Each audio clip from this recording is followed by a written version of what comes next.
अस्सलाम वालेकुम जी। Welcome to the fifth session of energy resource management. हमारे आज का टॉपिक है Pakistan power sec power sector structure and governance. Basically हम इसमें ये देखेंगे कि मुख्तलिफ कौन से गवर्नमेंट के और प्राइवेट प्लेयर्स हैं जो हमारे पावर सेक्टर के मुख्तलिफ एस्पेक्ट्स को कंट्रोल करते हैं। उसका स्ट्रक्चर क्या है, उनका एक दूसरे से लिंक क्या है, हम इसको समझ सकेंगे तो फिर हम बहुत सारी चीज़ें प्रोएक्टिवली मैनेज कर सकते हैं अपने एनर्जी कंजम्पशन के बारे में। तो ज़रूरी इसलिए है कि हम पावर सेक्टर को समझें क्योंकि हमें अपने टैरिफ की डिटेल तभी समझ आएगी जब हम समझ सकेंगे कि हमारा सिस्टम का स्ट्रक्चर क्या है, पॉलिसीज कौन बनाता है, डिसीजन कैसे होते हैं। पूरी सप्लाई चेन पावर की, यानी फ्यूल से लेके या डैम से लेके या न्यूक्लियर पावर से लेके या रिन्यूएबल से लेके आपके घर तक, आपकी फैक्ट्री तक कैसे पहुंचती है, उसके बीच में क्या क्या पार्ट्स हैं। ये चीज़ें आपको डिटेल में समझ आएंगी तो आप फिर उन इस सब पॉलिसी को, इन स्ट्रक्चर को रिस्पॉन्ड कर सकेंगे। दूसरी चीज़ ये है कि जाहिर है कि हमारी इंडस्ट्री या मुल्क, दुनिया में किसी भी मुल्क की इंडस्ट्री वो एनर्जी इंटेंसिव होती है। तो जितना आपको स्टेबल और प्रिडिक्टेबल प्राइसिंग आपके पास होगी, उतना आप ग्लोबली competitive हो सकेंगे और अपनी प्लानिंग अच्छी कर सकेंगे।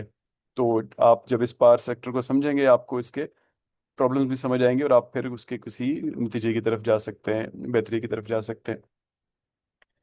तीसरी चीज़ है स्ट्रेटेजिक प्लानिंग, कि आपकी जो एनर्जी की सप्लाई साइड की डायनामिक्स हैं, फिर उस हिसाब से आप, यानी ग्रिड में प्रॉब्लम है, बिजली के रेट्स वगैरह के इश्यूज हैं, रेगुलेटरी इश्यूज हैं, तो आप क्या कर सकते हैं कि आप अपनी कंजप्शन स्ट्रेटजीज को चेंज कर सकते हैं, आप अपनी जनरेशन के बारे में सोच सकते हैं, तो आप अपनी प्लानिंग अच्छी तरह कर सकते हैं। और चौथी चीज़ है ग्रिड कंस्ट्रेंट्स। अब ट्रांसमिशन और डिस्ट्रीब्यूशन में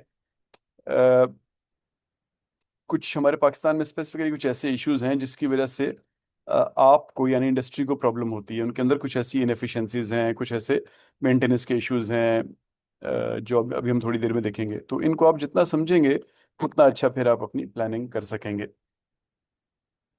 एक ओवरव्यू लेते हैं। बेसिकली हमारा सेक्टर जो है, ये पावर सेक्टर है, ये इसको नेपरा रेगुलेट करता है, national electric power regulatory authority.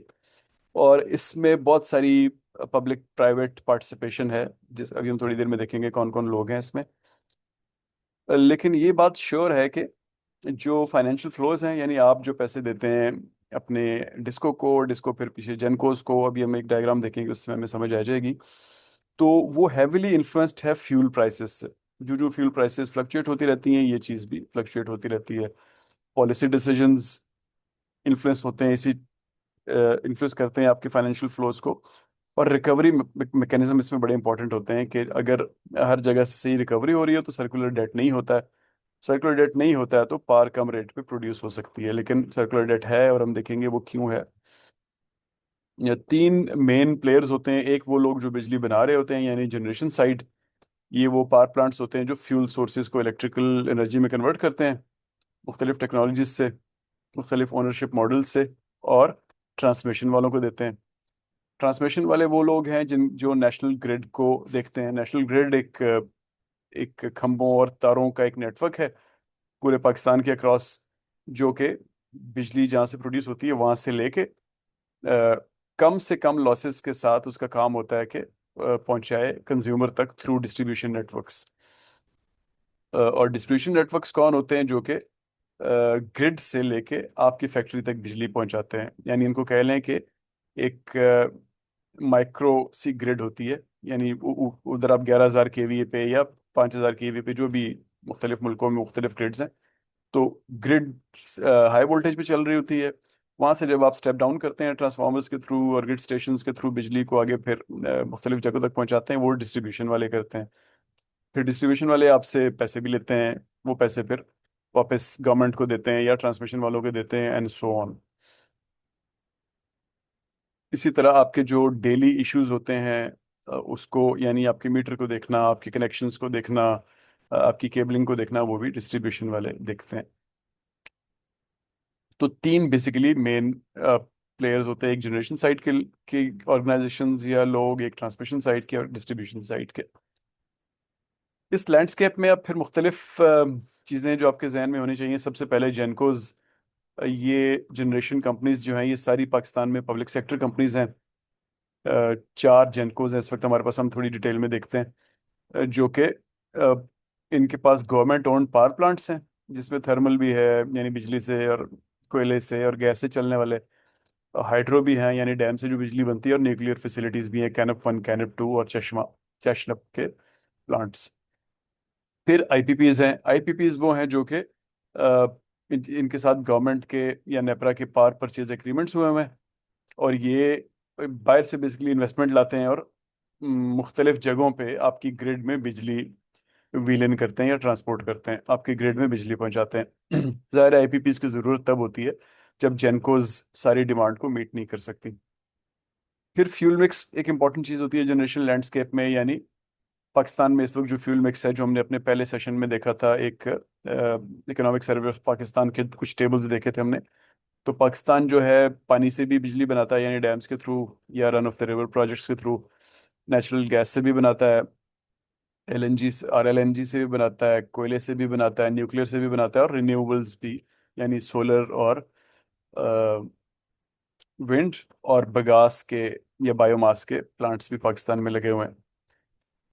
और एक्सपेरिमेंटल स्टेज पे और भी बहुत सारी टेक्नोलॉजीज है जिनसे थोड़ी थोड़ी बिजली बनती है, जो कि गवर्नमेंट के एंड पे भी हैं, और इंडस्ट्रीज खुद भी एक्सपेरिमेंटल स्टेज की बिजली मुख्तलिफ एथेनॉल वगैरह से बनाने की कोशिश करते हैं। फिर एक और इम्पॉर्टेंट एस्पेक्ट है लैंडस्केप का, कैपेसिटी पेमेंट्स। इनको भी हम थोड़ी देर में डिटेल में देखते हैं। ये बेसिकली जैसे हमने थोड़ी देर पहले बात की थी ना कि आप जब पिछले लेक्चर में हमने बात की थी कि आप जब अ, आपकी पीक डिमांड ज़्यादा हो तो आपकी डिमांड के लिए फिर यूटिलिटी को बिजली बनानी पड़ती है और इंफ्रास्ट्रक्चर मेंटेन करना पड़ता है। तो इसी तरह आईपीपीज या इवन जेनकोज भी, उन्होंने जो अपनी कैपेसिटी डेवलप की होती है आपको बिजली देने के लिए, चाहे इस्तेमाल करें या ना करें, वो कैपेसिटी तो उधर ही है, उसका खर्चा तो हो गया है, वहाँ लोग काम भी कर रहे हैं वगैरह वगैरह। सिर्फ फ्यूल, जिस वक्त आप बिजली नहीं रहे होते सिर्फ फ्यूल बच रहा होता है, बाकी उनके इंफ्रास्ट्रक्चर की कॉस्ट तो पड़ रही होती है उनको।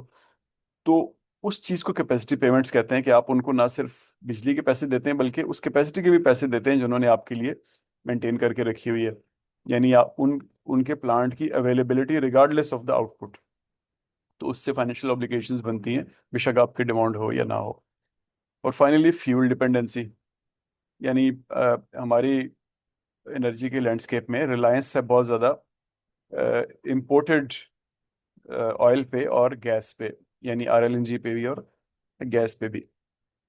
तो जितनी ज़्यादा आपकी एक्सपोजर होगा दूसरे मुल्कों से आने वाली चीज़ों पे, उतना ज़्यादा फिर चांस होगा कि प्राइस की वोलेटिलिटी हो बिजली में, और उसी से फिर अ, जैसे आजकल हमारे साथ हो रहा है कि हम एकदम हमें फ्यूल की प्राइसेस बढ़ानी पड़ गई हैं। और आप देखेंगे कि कुछ दिनों बाद इसकी वजह से आपको अपना एक्सचेंज रेट भी बढ़ाना पड़ जाएगा, जो इंटरेस्ट रेट है वो भी बढ़ाना पड़ जाएगा। और अगर ये थोड़े अरसे तक लंबा चलता है तो फिर आपके चूंकि आपको बहुत ज़्यादा बाहर से चीज़ें खरीदनी पड़ेंगी अब, और महंगे दामों खरीदनी पड़ेंगी बिजली से रिलेटेड चीज़ें, यानी एलएनजी भी और तेल भी। तो इसका मतलब है कि आपके डॉलर्स आए होंगे, इसका मतलब है कि डॉलर की डिमांड बढ़ेगी, मार्केट में कम डॉलर होंगे तो डिमांड बढ़ेगी, इसका मतलब उसकी प्राइस ऊपर जाएगी। डॉलर की प्राइस ऊपर जाएगी, उसका मतलब है रुपए की प्राइस नीचे जाएगी। तो फ्यूल डिपेंडेंसी बहुत खतरनाक होती है, जो हमारी है काफ़ी, जिसकी वजह से आपकी इकोनॉमी काफ़ी शेकअप हो जाती है। ये कैपेसिटी पेमेंट्स क्या हैं और ये क्यों मैटर करती हैं? बेसिकली होता क्या है कि आप अपने, जैसे हमने पीछे बात की कि किसी आईपीपी या जेनको का एक प्लांट है, उसने अवेलेबल अपना प्लांट किया हुआ है, उस पे लोग भी काम करते हैं, इक्विपमेंट भी वो खरीद के ले आया है। अब चाहे आप उससे बिजली लें या ना लें, वो खर्चे तो हो गए हैं और आपने उसको देने भी हैं। देने क्यों है? क्योंकि इन्वेस्टर का कॉन्फिडेंस आपने मेंटेन करना है। आप नहीं देंगे उसको वो पैसे तो अगली बार फिर आपके पास कोई इन्वेस्ट करने नहीं आएगा, और हमारे पास अपनी टेक्नोलॉजी तो है नहीं इन चीज़ों की। इसी तरह ग्रिड को भी कभी आप एक सर्टेन लोड से नीचे नहीं लेके जा सकते, ग्रिड को शट डाउन नहीं कर सकते। तो चाहे आप बिजली इस्तेमाल करें ना या ना करें, ग्रिड में कभी कभी आपको आईपीपीज को कहना पड़ता है कि वो बिजली विलीन करें, बिजली प्रोवाइड करें। और कभी कभी आपको, जैसे हमारे पास तरबेला पे भी है, और जो पहाड़ी इलाकों में डैम्स हैं उन पे लिफ्ट की फैसिलिटी है, यानी हमने वहाँ पे ऐसे सिस्टम लगाए हुए हैं कि हम पानी को नीचे से उठा के ऊपर ले जाते हैं, किसी पहाड़ी में झील बनाई हुई है वहां तक ले जाते हैं।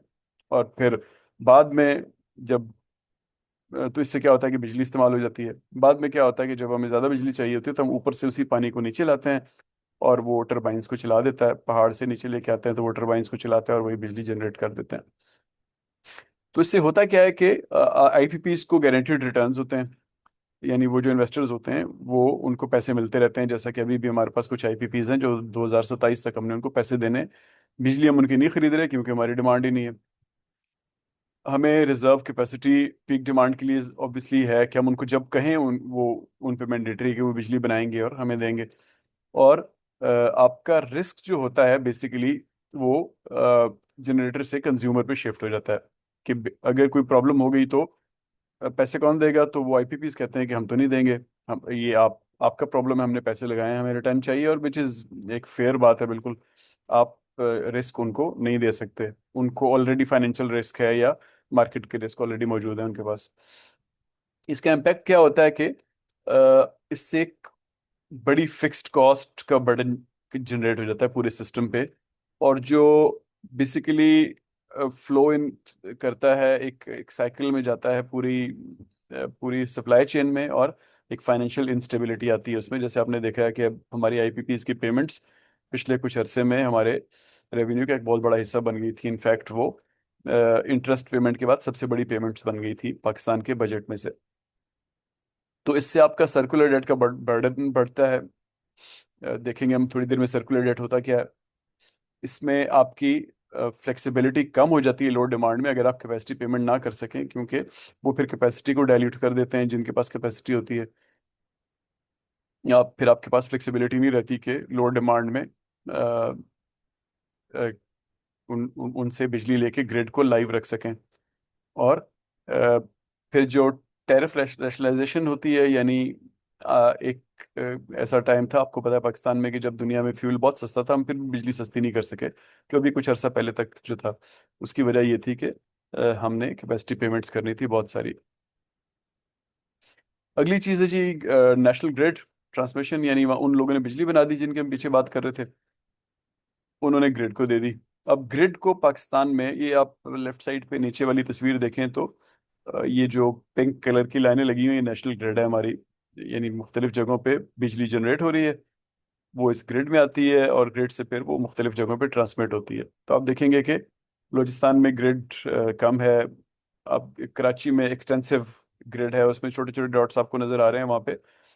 आईपीपीज हैं बहुत सारी कराची के अराउंड। इनफैक्ट मेजॉरिटी आईपीपीज इधर हैं जिनमें सोलर भी हैं, जिनमें विंड वाले बहुत ज़्यादा हैं। ऑब्वियसली न्यूक्लियर भी कराची से मेन जनरेट होता है। और इसके अलावा अ, ये कराची में मुख्तलिफ इंडस्ट्रियल फ्यूल्स भी होते हैं। तो वो सारे विलीन करते हैं, ग्रिड को देते हैं। कुछ के इलेक्ट्रिक कुछ लोगों से बगैर ग्रिड से डायरेक्टली भी बिजली लेता है। तो कराची का एक ह्यूज इंफ्रास्ट्रक्चर है बिजली का। इसी तरह आप ऊपर देखें तो लाहौर और फैसलाबाद और सियालकोट के अराउंड एक्सटेंसिव ग्रिड है। उस जहाँ पे आपको छोटे छोटे डॉट्स नजर आ रहे हैं, बेसिकली ये इंडिपेंडेंट पावर प्रोड्यूसर्स हैं जो खुद ही बनाते हैं, खुद ही इस्तेमाल कर लेते हैं। जैसे आप यहाँ पे आप सखर के करीब देखेंगे तो इस इलाके में बहुत सारे फर्टिलाइजर प्लांट्स हैं जो कि बलूचिस्तान की गैस करीब ही है। तो वहाँ से वो गैस लेते हैं और यहाँ पे उसको कंज्यूम करते हैं। जैसे माड़ी के फील्ड्स हैं बिल्कुल बलूचिस्तान के इस एज पे, और वहाँ से माड़ी गैस के फील्ड्स हैं और वहाँ से गैस आती है और या बिजली बन के आती है। और वो यहाँ पे फर्टिलाइजर प्लांट्स गैस को भी और बिजली को भी कंज्यूम करते हैं। जो यहाँ पे एफएफसी का प्लांट है, फातमा का प्लांट है इस एरिया में, फातमा फर्टिलाइजर्स वगैरह।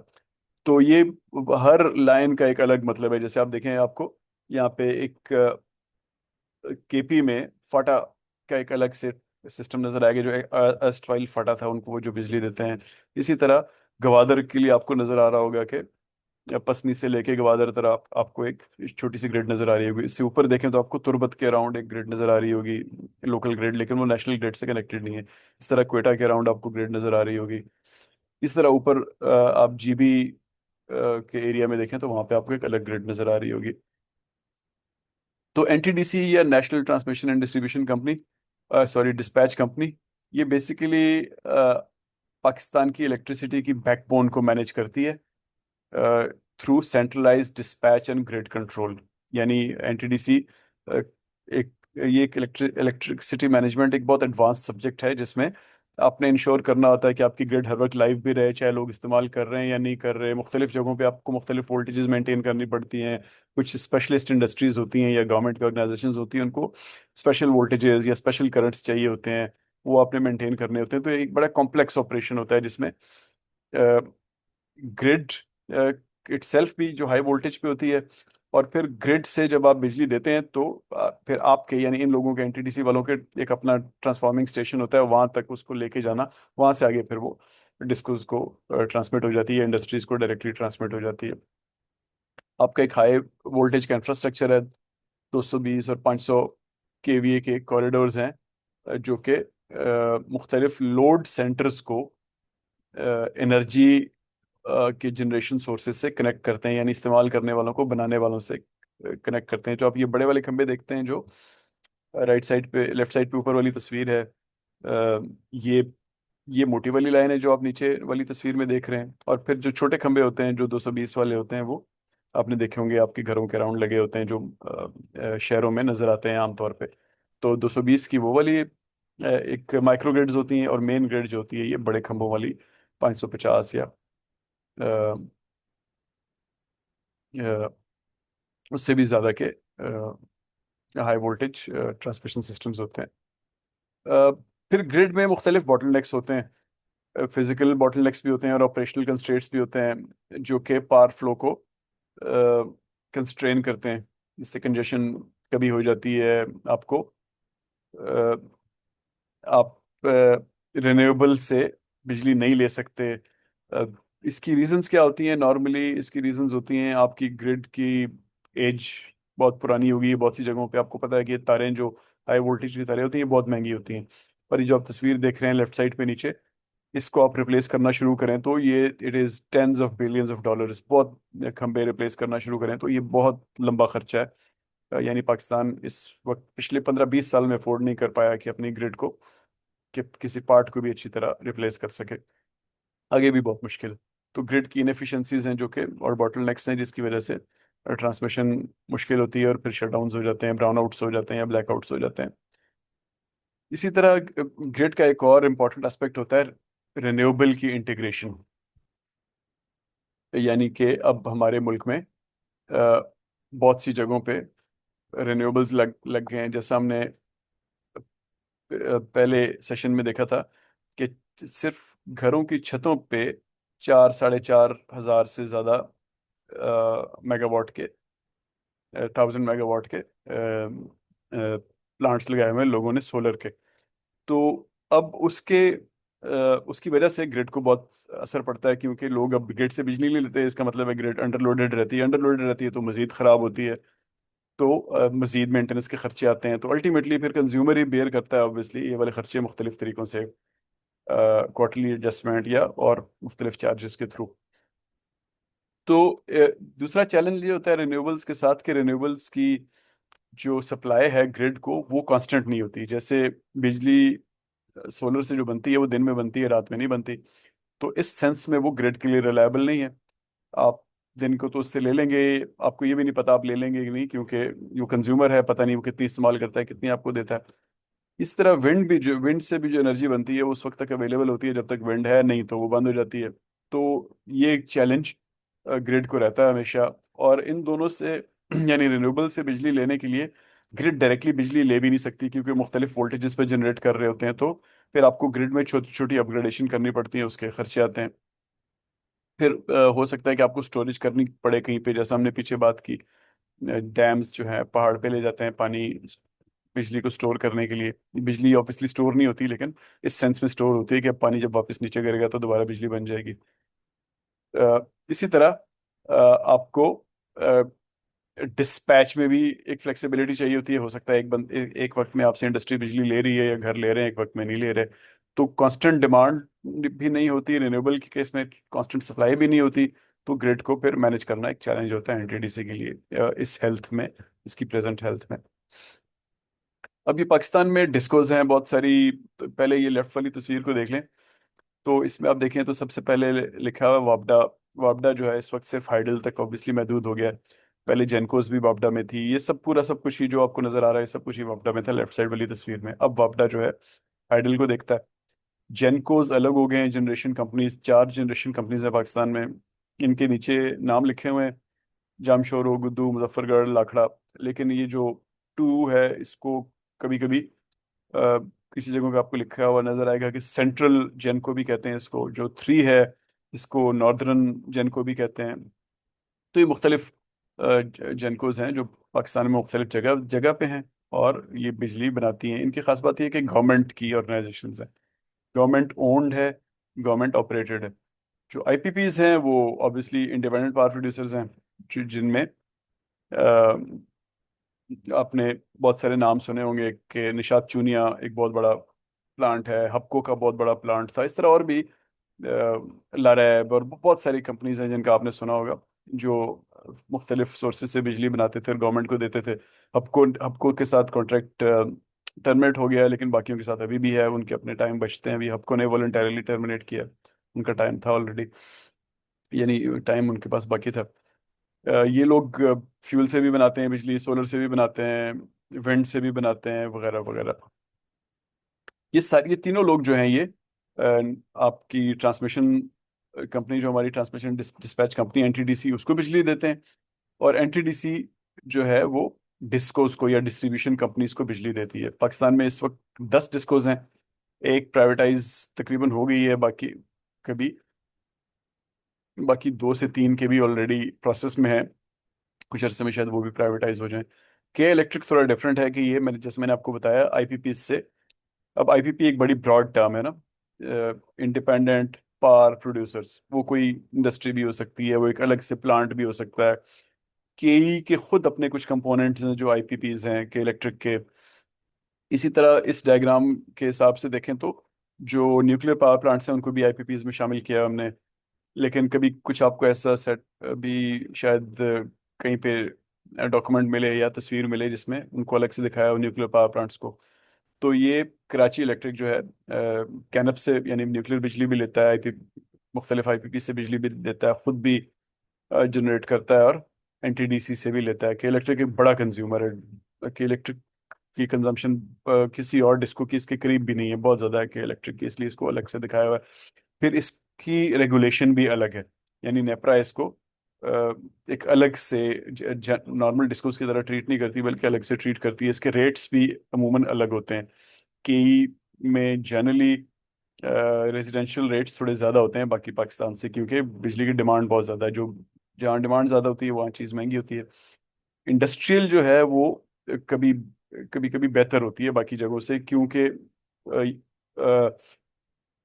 एक तो ऑब्वियसली इंडस्ट्री को फैसिलिटेट करने के लिए, दूसरा ये है कि कराची में चूंकि इंडस्ट्री बहुत ज़्यादा है, तो केई की ग्रिड को स्टेबिलिटी मिलती है इंडस्ट्री की बिजली के इस्तेमाल होने से। तो वो फिर कभी कभी उनको बाकी मुल्क की ऑब्वियसली डिस्कोस से इन्फ्लुएंस नहीं होती, लेकिन जब कम कंपेयर करते हैं तो बाकी मुल्क से इंडस्ट्रियल बिजली सस्ती कभी कभी ज़्यादातर दे रही होती है। अब डिस्कोस जो हैं वो मुख्तलिफ रीजन्स के मुख्तलिफ डिस्कोस हैं, जैसे यहाँ लिखे हुए हैं लाहौर, गुजरांवाला, फैसलाबाद, इस्लामाबाद, मुल्तान, पेशावर, हैदराबाद, कोयटा, ट्राइबल और सक्कर। तो ये रीजनल डिस्कोस हैं। इसके बाद के इलेक्ट्रिक अलग है।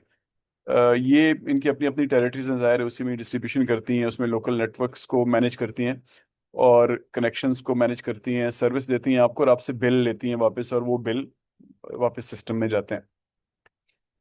अ, यानी आपकी मीटर रीडिंग भी करते हैं, बिल बनाते भी हैं, आपसे पैसे भी लेते हैं, फिर सारी इसकी फाइनेंशियल मैनेजमेंट भी करते हैं। फिर ये ट्रांसमिशन एंड डिस्ट्रीब्यूशन लॉसेस भी डिस्कोज का एक एस्पेक्ट है, कि इसमें टेक्निकल और कमर्शियल लॉसेस होते हैं। टेक्निकल का मतलब कि जो कि इलेक्ट्रिकल इक्विपमेंट जो उसके अंदर है, मुख्तलिफ तारें हैं, मुख्तलिफ ट्रांसफार्मर्स, वो कितनी एफिशिएंसी से ट्रांसफॉर्म करते हैं बिजली को वगैरह, उन चीज़ों को टेक्निकल लॉसेस कहते हैं। जितनी पुरानी होती जाती है इलेक्ट्रिकल इक्विपमेंट, आपको पता है उसके अंदर से हीट की शक्ल में बिजली डेसिपेट होती है, और वो लॉसेस की शक्ल में आती है। और कमर्शियल लॉसेस हम कहते हैं उस तरह के लॉसेस को जो कि फाइनेंशियल एंगल के होते हैं, जैसे थेफ्ट एक कमर्शियल लॉस है।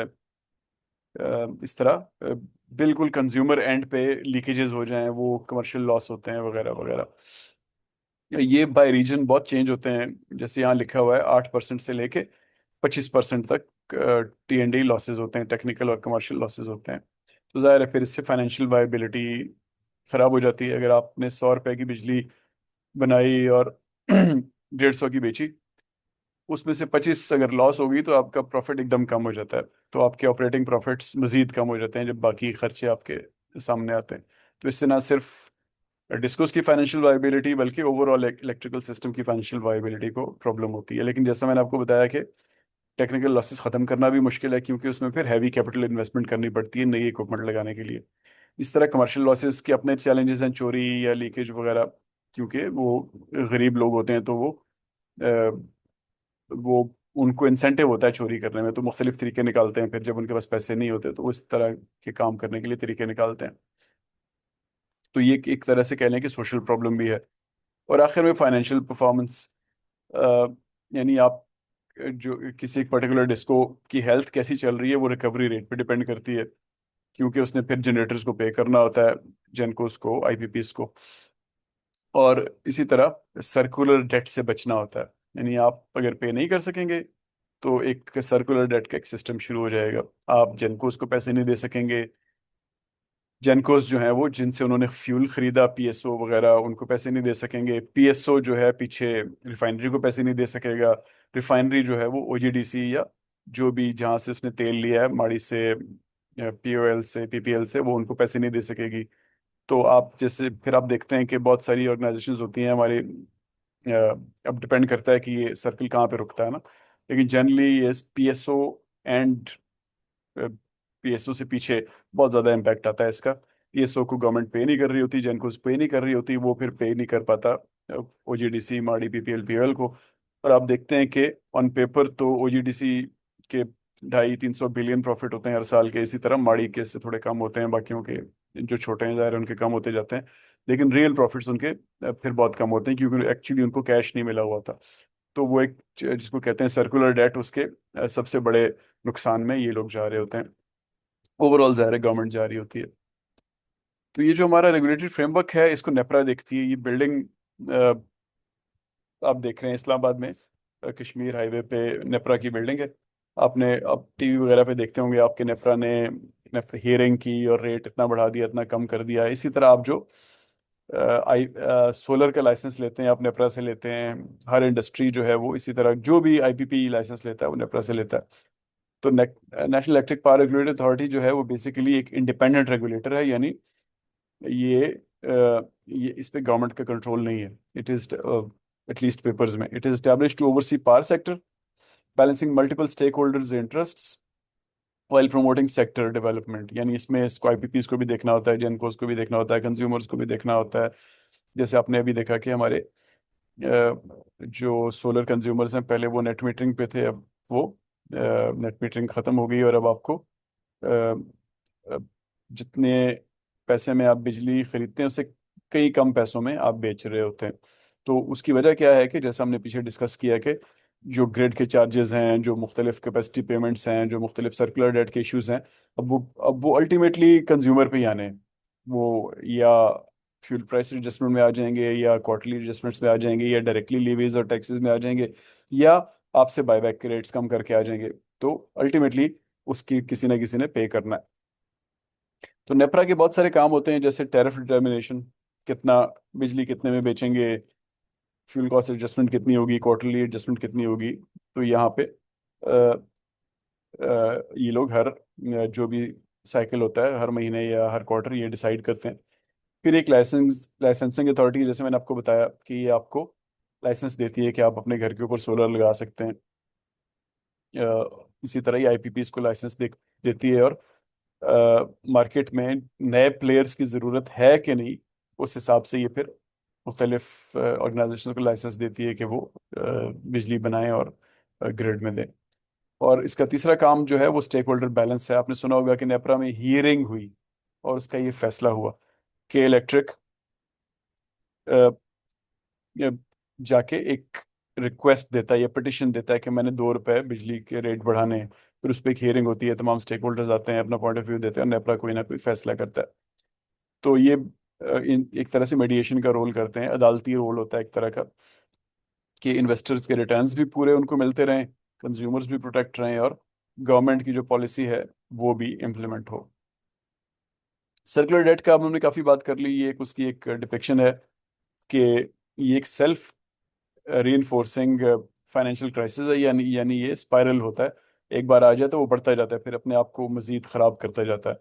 जहाँ पे आइडिया क्या है कि आपकी रेवेन्यू कलेक्शन कम है कंपेयर टू द चार्जेस, जो कि यानी फ्यूल के कॉस्ट या मुख्तलिफ चार्जेस जो आपने देने हैं वो ज़्यादा हैं और रेवेन्यू कलेक्शन कम है। तो क्या होता है कि फिर आपकी, जैसे हमने पीछे बात की, कि पेमेंट्स के डिलेज होने शुरू हो जाते हैं। आप डिस्को को नहीं दे सकते, डिस्को एनटीडीसी के थ्रू जेनकोस को और आईपीपीस को नहीं दे सकती, जेनकोस आईपीपीस पीएसओ को या जहाँ से भी तेल या गैस या जो भी ले रहे हैं उनको नहीं दे सकते, वो पीछे रिफाइनरीज को, और रिफाइनरी पीछे फिर एक्सप्लोरेशन वालों को नहीं दे सकती। तो इसमें फिर क्या होता है कि पेमेंट डिले हो गए, तो अब क्या होगा कि अब पीएसओ फिर आपको तेल नहीं देगा। तेल नहीं देगा तो अ, आप फ्यूल परचेज नहीं कर, यानी परचेज नहीं कर पा रहे, तो आप पार नहीं बना सकेंगे। पार नहीं बना सकेंगे तो आपको, आपकी फ्यूल इंपोर्ट्स बढ़ जाएंगी, यानी आपका अपना साइकिल अब इस काबिल नहीं रहा कि आपको पार जनरेट करके दे सके, तो आप बाहर से मजीद फ्यूल लाएंगे। फ्यूल आप पैसे हैं नहीं, क्योंकि जो पैसे मिलने थे जिससे आपने फ्यूल खरीदना था वो नहीं है, तो आप कर्जे पे फ्यूल खरीदेंगे। और जब कर्जे पे खरीद रहे होंगे आप, फिर कोशिश करेंगे कम खरीदें। और जब आप कम खरीद रहे होंगे तो आप कोशिश करेंगे कि जो गाड़ियां और घर में लोग पेट्रोल लेते हैं उन पे और लेवीज लगें, ताकि किसी तरह इसको यहाँ सर्कुलर डेट को थोड़ा बहुत पूरा किया जाए। और इससे ओवरऑल फिर एक बड़ा रेवेन्यू गैप आना शुरू हो जाता है। लोग लोग इनकरेज होते हैं कि वो फिर बिजली चुराएं, और इसी तरह लोग फिर सब्सिडीज के लिए अप्लाई करते हैं। तो अब इस सारे में फिर क्या होता है कि मजीद पेमेंट डिलेज आ जाते हैं, और इस तरह ये अपने आप को रीइंफोर्स करता रहता है, और बहुत मुश्किल होता है फिर सर्कुलर डेट को ख़त्म करना, जैसा हमने देखा है पिछले 10-15 साल से पाकिस्तान देख रहा है।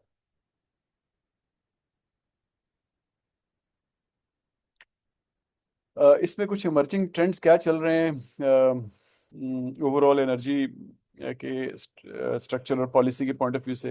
पहला लिखा हुआ है competitive trading bilateral contract market.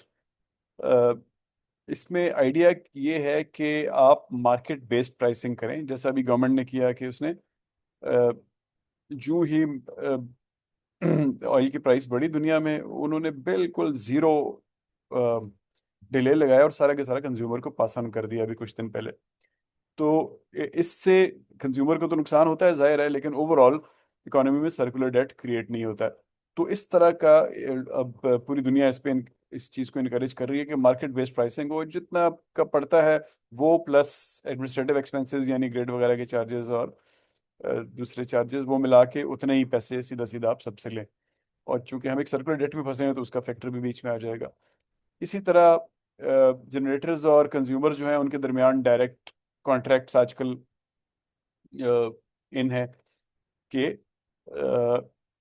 आप बजाय इसके कि आप एक इस पूरे साइकिल में सारे स्टेक होल्डर्स इन्वॉल्व हों, जनरेटर और कंज्यूमर का आपस में ही एक एग्रीमेंट हो जाए। जैसे आपने सुना होगा कि बहुत सारी इंडस्ट्रीज हैं जिन्होंने अपने ही पावर प्लांट लगाए हुए हैं, जैसे एंग्रो की जितनी भी इंडस्ट्रीज हैं उनके पावर प्लांट भी अपने ही हैं, और उसी विसिनिटी में हैं। यानी जो कोल एक्सट्रैक्शन का प्लांट था थार वाला, उन्होंने अपनी फैक्ट्रियां भी उधर ही लगा दी, और वो ग्रिड में डालने के बजाय सीधा उसी को कंज्यूम करना शुरू हो गया। तो ज़ाहिर अलग अलग कंपनीज हैं, ओवरऑल होल्डिंग कंपनी एक ही है, लेकिन हैं वो इंडिपेंडेंट कंपनीज हैं, तो उनके दरमियान फाइनेंशियल ट्रांजैक्शन के तौर पे होता है ये। फिर दूसरी चीज़ है जी wheeling and open access. Wheeling ये होता है कि आप बिजली बनाएं, फॉर एग्जांपल आपकी आईपीपी फैसलाबाद में है, लेकिन फैक्ट्री आपकी रही मियार खान में है। तो आप एनटीडीसी को से उसकी ग्रिड कह लें कि किराए पे लेते हैं, कि मैं यहाँ से बिजली तुम्हारी ग्रिड में डालूंगा और मुल्तान में या रहीम खान में उतार लूंगा। तो अब प्रैक्टिकली ये एक टेक्निकल ट्रांजैक्शन नहीं होती, यानी ऐसा नहीं होता कि आप बिजली डालते हैं और वहाँ से निकालते हैं।